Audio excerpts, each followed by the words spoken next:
হাই friends, আজি আকৌ নতুন এটা ভিডিঅ'লৈ আজি আপোনালোকৰ লগত আলোচনা কৰিম যে হানিকম্ব আহিলে আপোনালোকে কি প্ৰিভেনশ্যন ল'ব লাগে আৰু এই হানিকম্বটো কিয় আহে। চাওক, ফাৰ্ষ্ট আমি বুজিব লাগিব যে হানিকম্ব কি হয়। আমি নৰ্মেলি কনক্ৰিটত বুজা পাওঁ যে গেপ থাকিলে নাইবা এয়াৰ ভয়েড যদি আপোনালোকৰ থাকে, দুটা পাথৰৰ মাজত বালি নাথাকিলে, গেপ থাকিলে, এইটোক আমি হানিকম্ব বুলি কোৱা যায়। তো এই হানিকম্বটো কিয় আহে? চাওক, বেলেগ ষ্টেজত বেলেগ কাৰণত হানিকম্বটো হ'ব পাৰে। তো আমি যেতিয়া পোষ্ট এটা ঢালাই কৰোঁ তেতিয়াও আমাৰ কিছুমান পইণ্ট মনত ৰাখিব লাগে আৰু ৰড বান্ধোতে মনত ৰাখিব লাগে আৰু তাৰ পিছতো বহুত কথা থাকে যে যিবোৰ আপোনালোকে মাইণ্ড নকৰাকৈ ভুল হৈ যায়। তো সেইকাৰণে মই কেইটামান পইণ্ট আপোনালোকক কৈ দিওঁ, এই পইণ্টছবোৰ আপোনালোকে মনত ৰাখিব। হানিকম্ব কি হয় বুজি পালে আপোনালোকে। তো তাত কি হয়, আপোনালোকৰ প্ৰত্যেকটো বস্তুৰ যিটো ৱাৰ্কেবিলিটি থাকে, যিটো আমাৰ কনক্ৰিট যিটো বনাওঁ, এই কনক্ৰিটৰ যিটো ৱাৰ্কেবিলিটি যদি অভাৰ হৈ যায়, তাৰমানে তাত যদি আপোনালোকে পানী বেছি দিয়ে, যিমান পানী দিব ইমান আপোনালোকৰ ৱাৰ্কেবিলিটি হ'ব, যিমান বালি খুৱাব ইমান আপোনালোকৰ ৱাৰ্কেবিলিটি বেছি হৈ যাব। তো সেইকাৰণে অভাৰ এক্সেচিভ পানী আপোনালোকে ইউজ নকৰিব।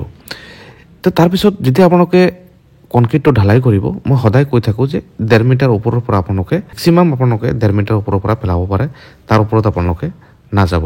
ফৰ্মৱৰ্ক লিকেজৰ কাৰণেও কিছুমান হয়।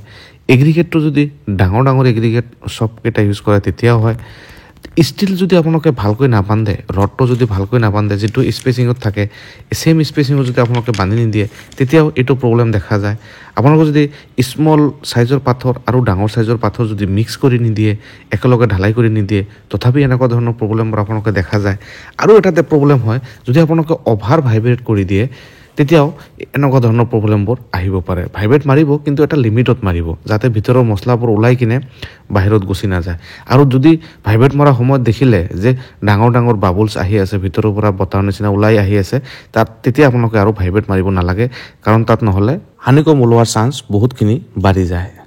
আৰু এটা কথা আপোনালোকক বুজাই দিওঁ যে আপোনালোকে বিম কলম জাংচন যিটো থাকিব, য'ত পোষ্ট আৰু বিমটো জইন হয়, তাত আপোনালোকে অলপ ৱাৰ্কেবিলিটিটো বঢ়াই দিব, যিটো পানীৰ আৰু চিমেণ্ট বালিৰ যিটো ৰেচিঅ' থাকে, মানে ৱাটাৰ চিমেণ্ট ৰেচিঅ'টো অলপ হাই কৰি দিব।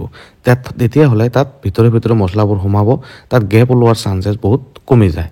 আৰু এটা বস্তু মই সদায় দেখা পাওঁ যে হেড যিটো লগোৱা হয়, যেনেকৈ আমি 7 ফিট 8 ফিট ঢালাই কৰিলোঁ, তাৰপিছত যিটো হেড লগোৱা হয় স্লেব ঢালাইৰ সময়ত, এই হেডটোত মই দেখা পাওঁ যে বহুতখিনি হানিকম্ব আহে, কাৰণ এইটো পজিশ্যন স্লেবৰ লগত একেলগে ঢালাই হয়।